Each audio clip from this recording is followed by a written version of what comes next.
ازيكم عاملين ايه وبكونوا بخير؟ في الحقيقه انا اتعودت انه لما الاقي اخواتي واصحابي اللي على الصفحه محتاجين نصيحه، محتاجين رايي او وجهه نظري، على طول بتكلم ما بتكسفش.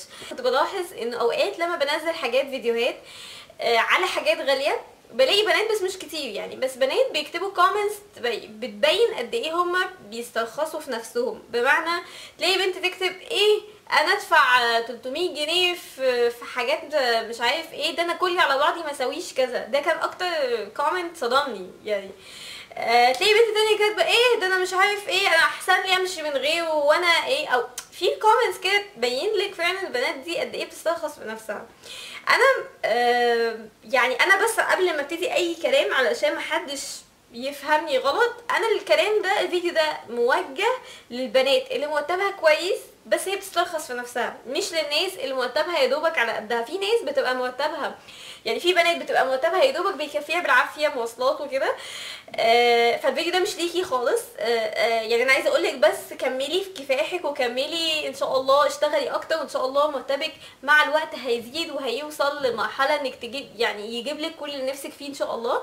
بس ما تيأسيش، افضلي كملي وكلنا ابتدينا بمرتبات صغيره. انا كلامي للناس اللي هي مرتبها اتس فاين، يعني مرتبها كويس بس هي بتسترخص في نفسها برضه، هي شايفه انه لا انا ليه انا ما استحقش ان انا اجيب كذا. تحديدا للبنات اللي هم مثلا بياخدوا يعني المرتب بتاعهم 3/4 بيحوشوه وربع بيقضوه مواصلات واكل وخلاص وشكرا. اولا يعني بالنسبه لفكره ان انت تحوشي 3/4 مرتبك، هو فكره غلط جدا، لسبب انه يا جماعه احنا مش ضامنين هنعيش بكره ولا لا. ما انت ممكن تموتي بكره، ممكن تموتي الاسبوع الجاي، ممكن تموتي السنه الجايه، محدش عارف هيموت امتى. وفي نفس الوقت انا مش بقولك انتي ما تحوشيش، بس بلاش تخلي الجزء الاكبر تحويش، لانه انتي مش عارفه، احنا مش ضامنين يعني، مش ضامنين حياتنا يعني. انا عايزاكي تحبي نفسك وعايزاكي تفرحي نفسك وتجيبي نفسك اللي نفسك فيه. صدقوني يا جماعه والله احنا مش هنعيش غير مره واحده. عايزاكي لما تيجي تفكري ان انتي حاجه غاليه وحاجه قيمه جدا، فتستاهلي كل حاجه حلوه.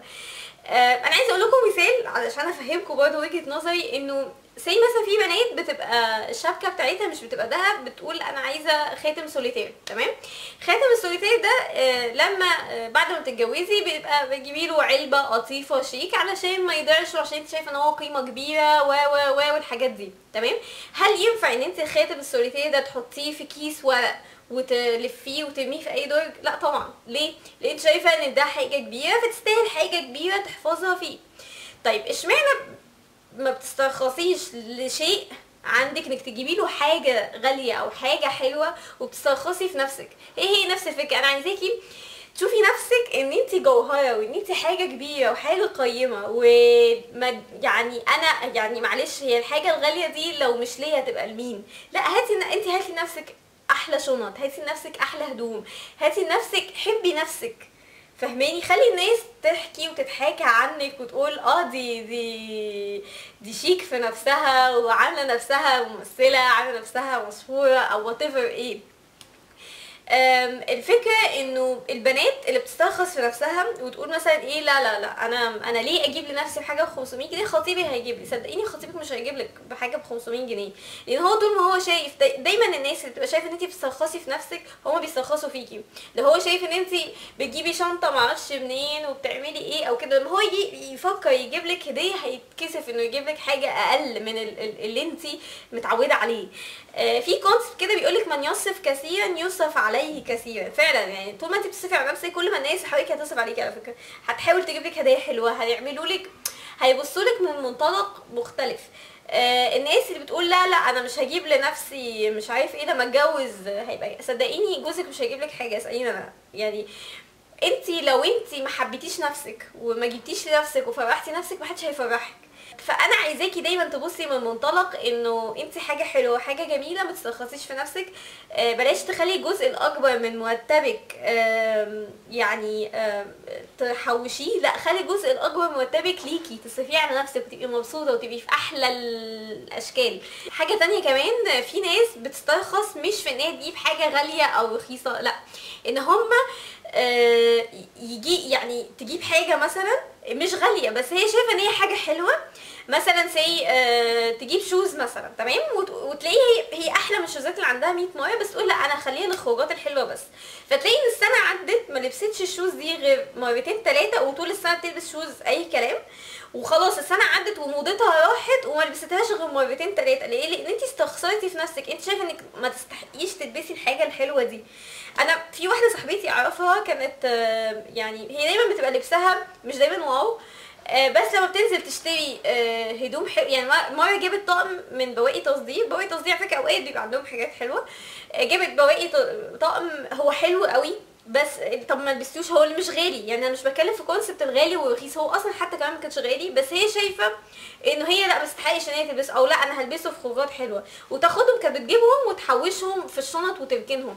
مع الوقت موضتها خلاص ما راحت. وكان في شنط اقسم بالله كان في شنط كانت بتجيبها بتخزنها ومتقدرش تلبسها، بعد ما يعدي سنه الجلد بيقشر، فتحس ان فلوسها راحت. يعني بتسترخصي في نفسك وشايفه انك ما تستحقيش تلبسيها، وفعلا خلاص انت ما لبستيهوش وحطيتي فلوسك فيها. فعايزاكي يعني انا عايزاكم تغيروا الفكره دي، سواء جبتي حاجه رخيصه او غاليه، جيبي حاجه حلوه وانتي شوفي من جواكي ان انتي تستحقي انك تلبسي الحاجه الحلوه دي. ابتداء من النهارده الناس اللي كانت بتسترخص، لا، فكري انه انتي تستاهلي كل حاجه حلوه. حاولي قد ما تقدري تلبسي احلى حاجه واغلى حاجه واشيك حاجه. خلي الناس دايما تبص كده انه يعني البنت دي ما شاء الله مهتميه بنفسها والكلام ده. صدقيني الموضوع ده يعني هيفرق معاكي كتير. وحطي في بالك كونسبت انه من لا يهتم بنفسه لا يهتم به الاخرون. طول ما انت مش مهتميه بنفسك محدش هيهتم بيكي. طول ما انت مهتميه بنفسك وشايفه نفسك ان انت حاجه كبيره وحاجه مهمه وتستاهلي كل حاجه مهمه، الناس نفسها هتهتم بيكي، صدقيني بجد. فيا رب ما كنتش طولت عليكم في قعده الصراحه دي، بس انا اتعودت ان انا اتكلم معاكم على طول، واشوفكم على خير ان شاء الله. باي باي.